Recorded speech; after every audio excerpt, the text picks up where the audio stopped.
having dinner, and so forth. It's dark. You can hear the generator running, but it's only going to be running for a little while, and then we're going to shut it off, and then we'll go quiet. And it's just to give us enough light to be able to eat by. We did get some activity already. Sounded like a coyote or something to that effect. It was off over in that area somewhere. Of course, you can't hardly see him right now.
Shortly after the coyote, the Promos camera number 1 picked up a very unusual critter. Not so unusual for the city, but unusual for this place. Out in the middle of nowhere. A house cat. And it's scrounging for food. Now the cat is not really interested in the Promos camera. It's looking in the fireplace where I stuck some wrappers from the hot dogs and meat and stuff that we had just for dinner. So, you can see it kind of stirring the dust around a little bit. But, I kind of feel sorry for it because it looks like it's a house cat that somebody dumped. Brought it out there in the wilderness and just dumped it. And that's pretty sad. However, I did try to catch it later on the next day, and it didn't want anything to do with me, so it's still up there.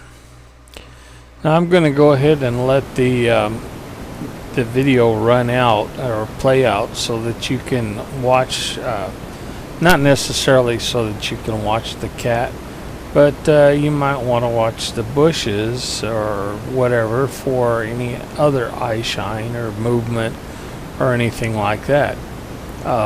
There was a dark mass that caught my attention, and I haven't quite decided what it was. So I'll see what you think.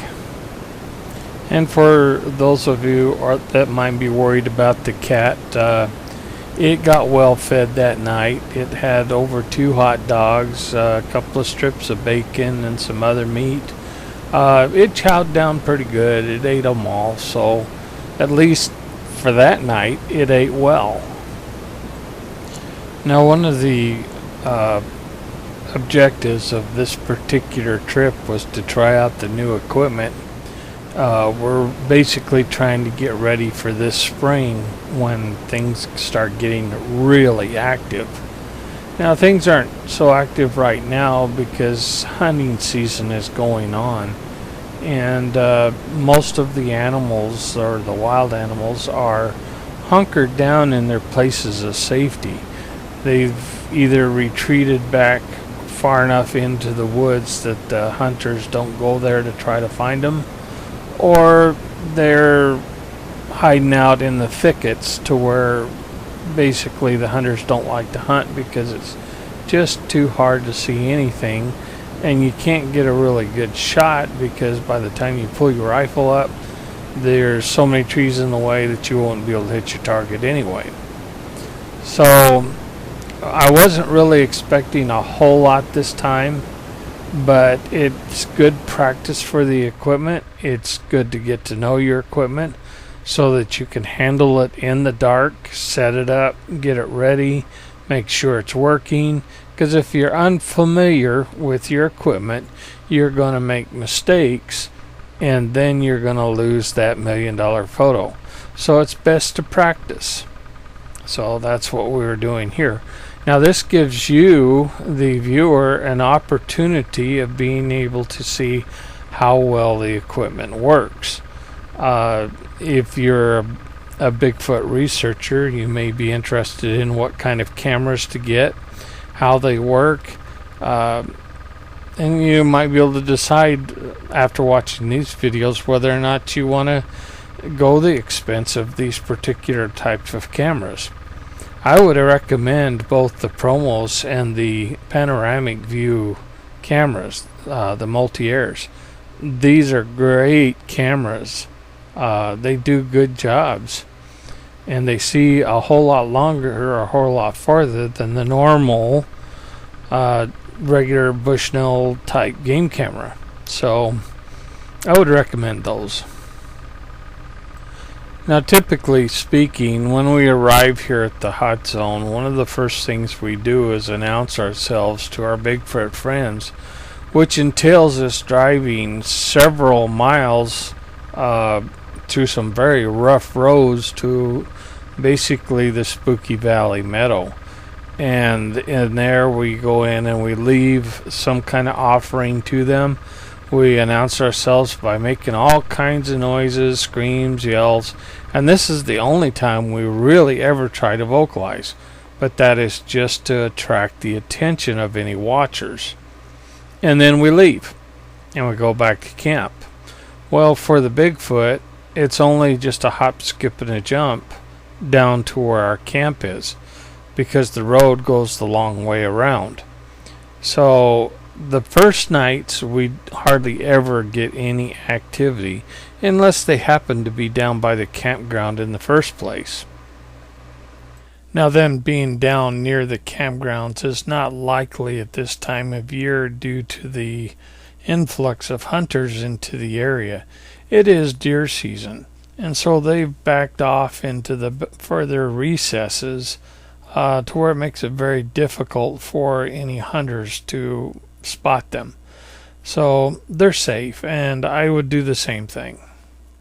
Now, in this particular case, we got there a bit late, just before dusk, and so therefore we didn't get a chance to drive the 7 or 8 miles up the road to get to the Spooky Valley Meadow to announce ourselves.